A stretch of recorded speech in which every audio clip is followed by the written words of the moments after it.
Hello students, आज का जो हमारा मैथ का 5th लेसन है उसका नाम है अर्थमेटिक प्रोग्रेशंस। ठीक है, मींस अंकगणित प्रगति। अंकगणित प्रगति इस लेसन को पढ़ने के पहले कुछ इंपॉर्टेंट वर्डिंग्स जान लेना बहुत जरूरी है, वो मैं यहाँ पे नोट कर दिए हैं। आप लोग इसको अपने कॉपी में नोट कर लीजिएगा। इसको क्लिक कर देते हैं।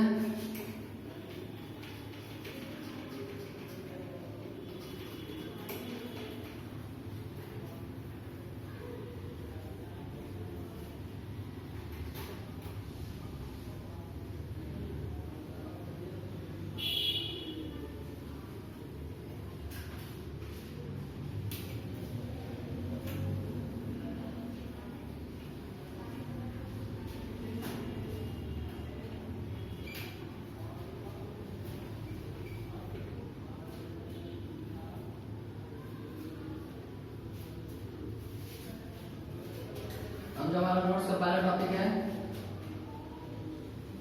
तो इसका नाम है अरिथमेटिक प्रोग्रेशन। अरिथमेटिक प्रोग्रेशन, ठीक है, मीन्स अंक गणित प्रगति।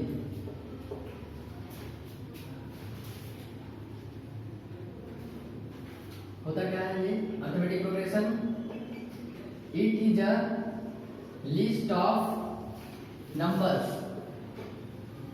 It is a list of numbers in which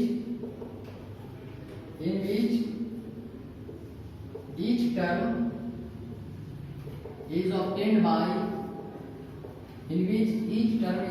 by adding a fixed number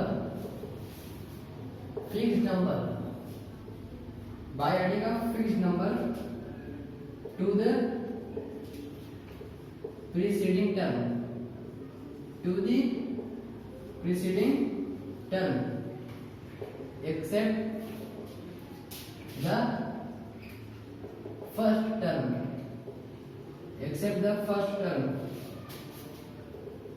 The fixed number is called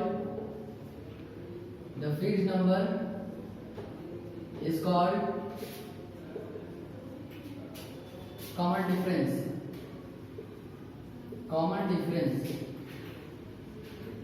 The fixed number is called common difference. A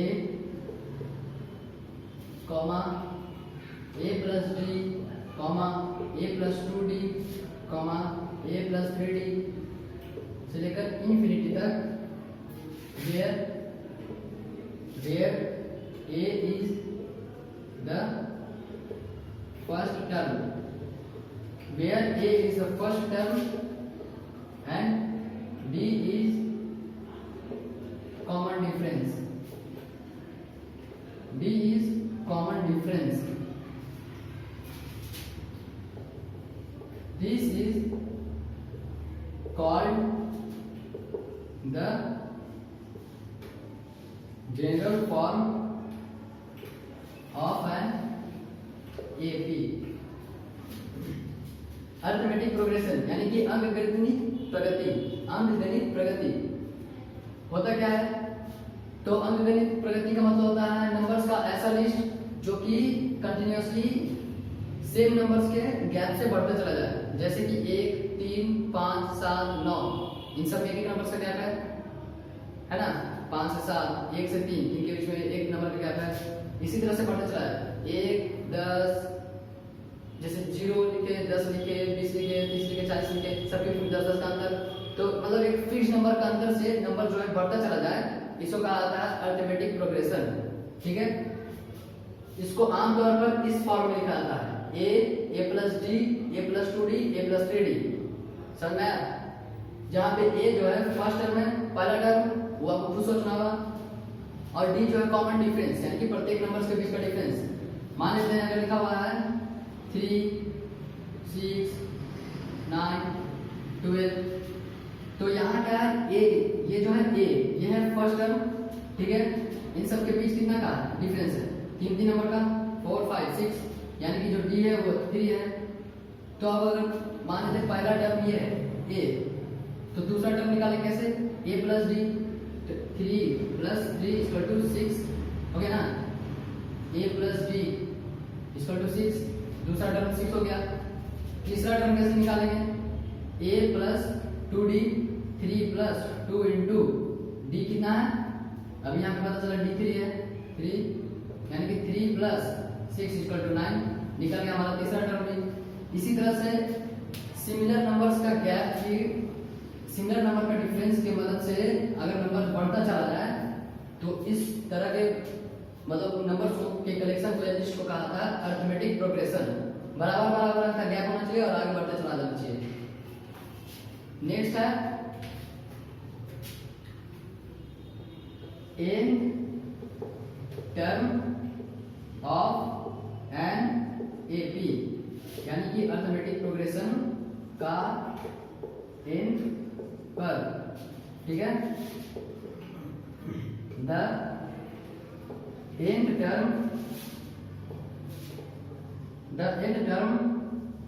of an AP with first term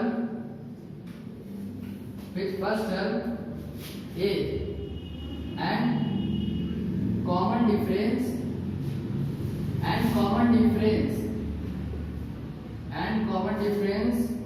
d is given by a n is equal to a plus bracket n minus 1 bracket d। अब यहाँ पे है nth term of an AP. अगर कोई AP लिखा हुआ है तो आपको अगर ये पता करना है, जैसे लिखते थे 2 4 6 8 10, आपको अगर पता करना है ये हो गया क्या, ये अलग अलग टर्म है, ये first term second term third term fourth term fifth term, first term में 2 लिखा है, सेकंड टर्म में 4 लिखा है, फिफ्थ टर्म में 10 लिखा है, ऐसे अगर आपको पता करना है एक एपी आपको दे दिया जाए, ठीक है, और ऐसे बढ़ता चला जाए, तो आपको अगर पूछ लिया जाए यहाँ तक तो हम 5 टर्म बनाए, अगर पूछ लिया इसी एपी में 15 टर्म का वैल्यू कितना होगा, तो आप इसके लिए इस्तेमाल करके ये फॉर्मूला, ठीक है।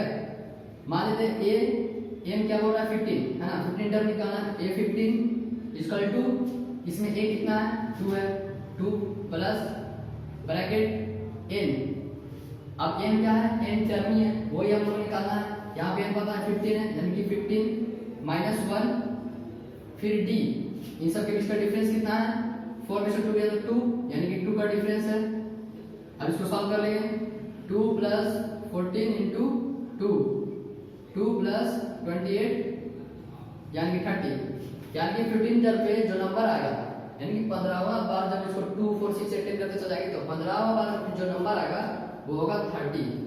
तो यही फॉर्मूला का इस्तेमाल किया जाता है किसी टर्म का वैल्यू निकालने के लिए, कि अगर एक पे लिखा हुआ हो तो इतना टर्म पे उस एपी में कौन सा नंबर आएगा, उससे आगे इस टर्म पे कौन सा नंबर आएगा, यह आप इस फॉर्मूला से पता कर सकते हो,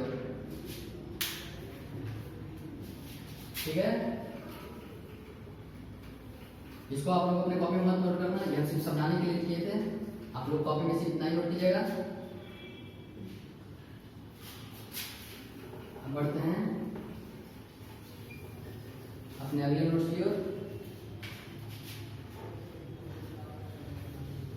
third, finite AP। finite AP means सीमित AP, यानी कि सीमित अंकगणित प्रगति होता क्या है, the AP that have only a finite number of terms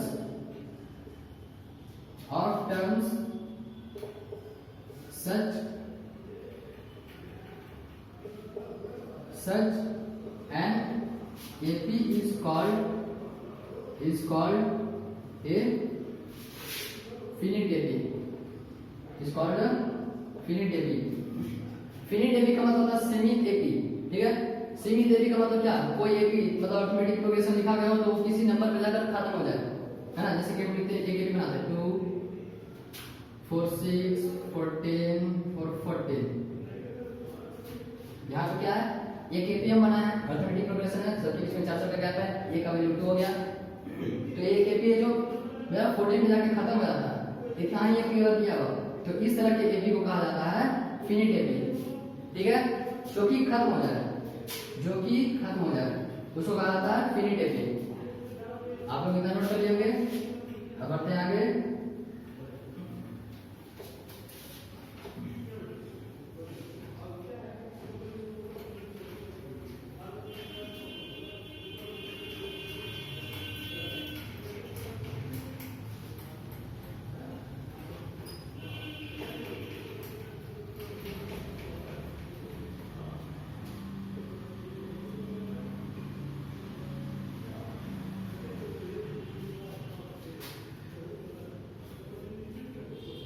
next है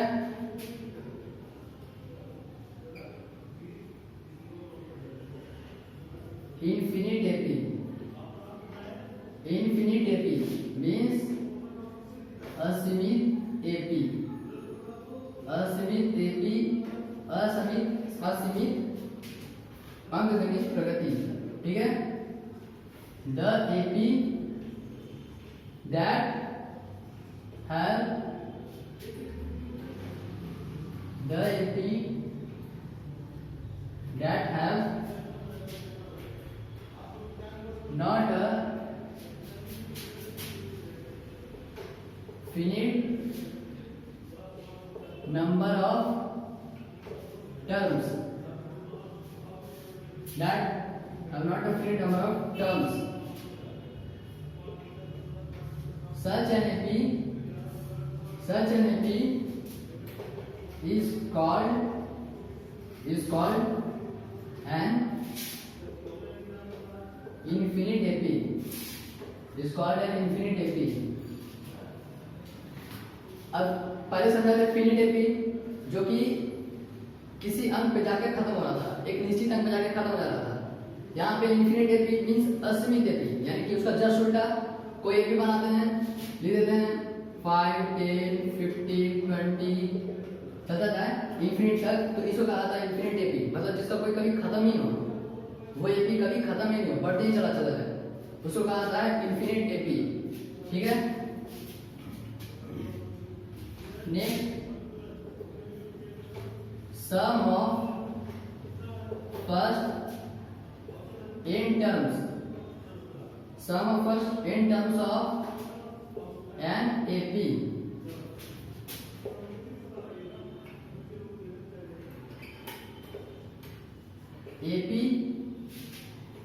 के पहले इन पदों का जोड़, ठीक है। The sum of first n terms of an AP is given by s is equal to n by 2 bracket 2a plus bracket n minus 1 bracket d, ठीक है। also s is equal to n by 2 bracket a plus an, the sum of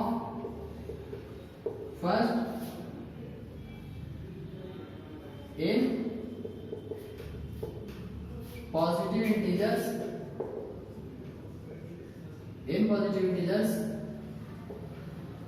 is given by Sn is equal to n plus 1 by 2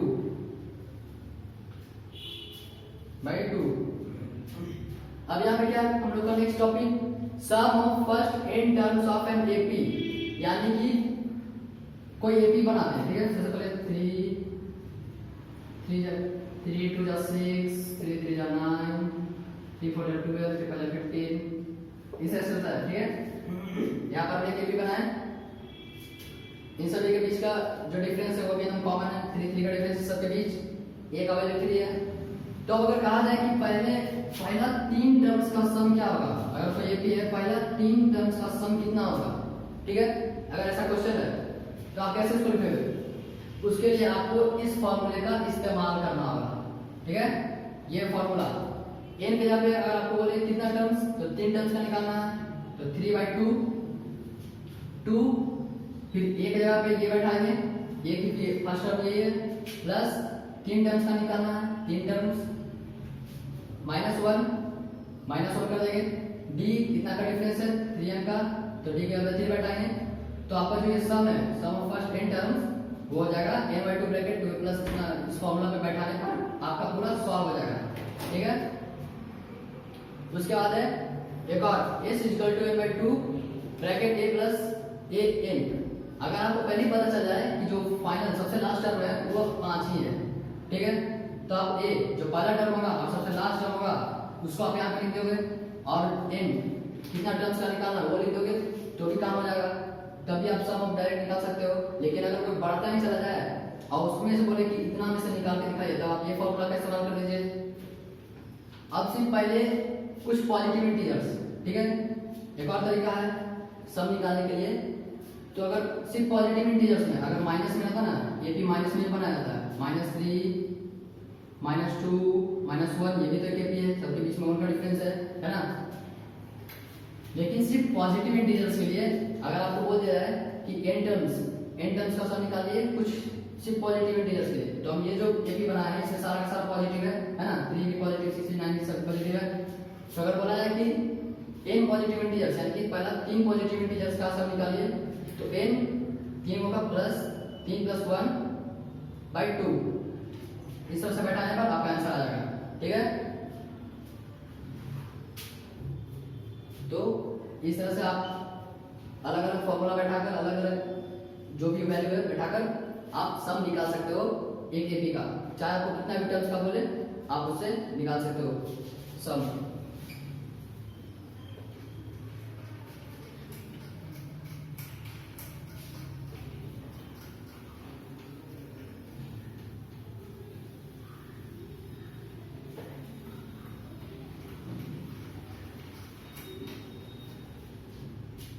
next है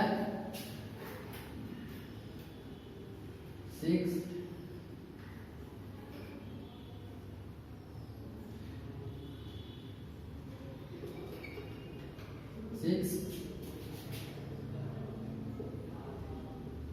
arithmetic mean means अंकगणित औसत। अंकगणित औसत होता क्या है, if A B and C are in AP then b is equal to a plus c by 2 and b is called the